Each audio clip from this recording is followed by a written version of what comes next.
Hi, my name is Sam Coffin. This podcast is being recorded on May 14th. It's been 31 years since the Philadelphia police force killed 5 children, 6 adults, dropped a bomb on a house in a crowded neighborhood, and burned down 2 blocks of houses.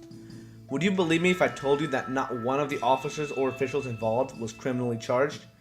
It doesn't matter whether or not you believe me, because this is what happened on May 13th, 1985, to a house on Osage Avenue. The bombing of the Black Liberation Group, MOVE, was set in motion 7 years before the actual tragedy occurred.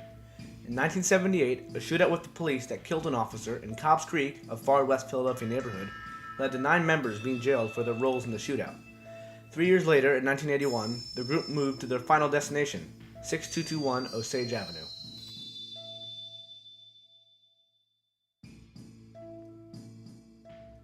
In the months and years that followed, MOVE turned their house into a fortress. They fortified every wall with approximately 3 feet of concrete and dirt. They boarded up the windows with tiny slats so they could see out but you couldn't see in. They built a bunker on the roof that was strong enough to survive an exploding grenade. The group also made sure that their message was loud and clear. Behind the first floor windows, they positioned loudspeakers that blasted anti-government and anti-authority messages for their jailed members 24/7. This is what initially landed MOVE in trouble with the police.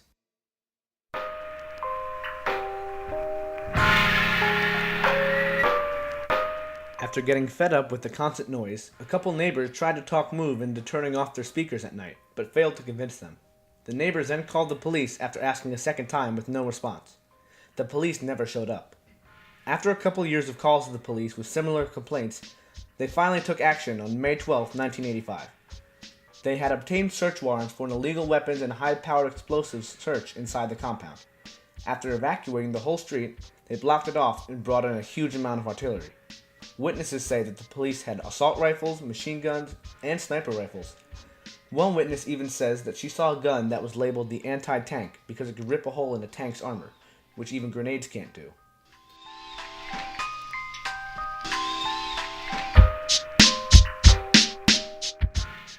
When the police told MOVE that they had a warrant for their arrest and would need to go in, MOVE refused to let them. This angered the police, so they tried a couple more times, with each attempt to get inside the compound getting more and more violent and threatening. After this didn't work, the police commissioner, Gregor Sambor, gave one final warning for MOVE to come out. MOVE responded by shooting at him. Then the police retaliated and the standoff began.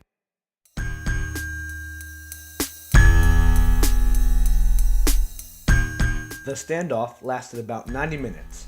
500 policemen were firing on the house with weapons ranging from pistols to automatic shotguns. It is estimated that around 10,000 bullets were fired at the house, but with the fortifications applied to the walls, none of the bullets got inside. So many rounds were fired that the police had to call the police academy and ask for more bullets to be delivered because they had run out.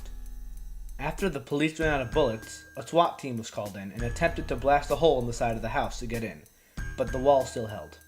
Over the span of the entire day, the police detonated an innumerable amount of explosives. None of them blew up the house, but houses next to the compound that weren't fortified were ripped to shreds. After the explosions didn't work, the police decided to take drastic measures to get MOVE out of the house. They decided to fly a helicopter with a bomb attached to it over the compound and destroy the bunker on the roof. When the bomb dropped, the explosion could be heard from outside the neighborhood. Somehow, the bunker remained intact after the bomb blew up, but it was the only thing in one piece. The rest of the house was destroyed, and it seemed impossible that anyone had survived inside.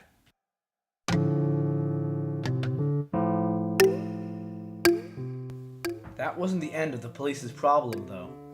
When the bomb exploded, it broke a gas line, and the fire was able to move to other houses surrounding the compound.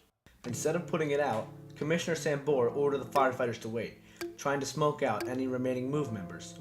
This proved to be a critical error on his part when the fire became too big to contain. The flames hit houses on the other side of the street and they lit up. Eventually, the fire was put out, but not before it burned 61 houses to the ground.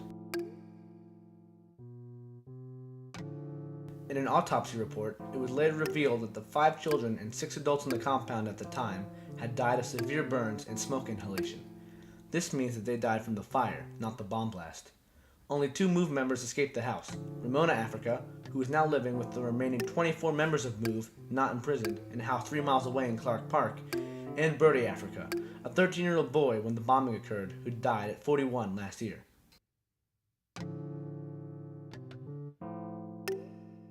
People that used to own those homes wanted the city to repay them for damages done.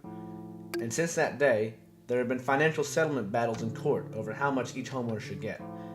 The homeowners just wanted the city to rebuild the houses, and at first, the city tried. Unfortunately, the houses were very poorly made, and by the winter of 1986, the roofs were leaking and the basements were flooding. The city then tore down these houses in 2000 after 14 years of non-stop failed repairments. When this happened, money battles really heated up.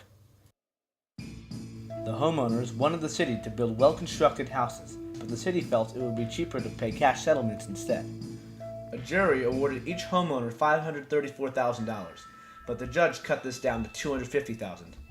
The city appealed the price anyway, saying it was still too high, and in 2008, the settlement dropped to $190,000 a house instead of a person, which meant the city paid a lot less than they were originally told to give.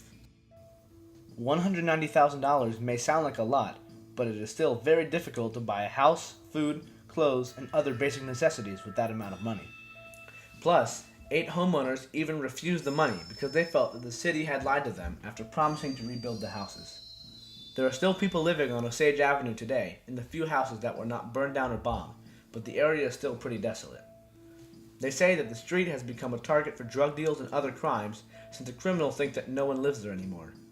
Today, the houses have been rebuilt but are not for sale. The houses cost the city $43 million to rebuild, and it seems like a huge waste of money since no one can live in them. The houses have all of the windows and doors boarded up, and they stand apart from the few houses still able to be lived in on the block.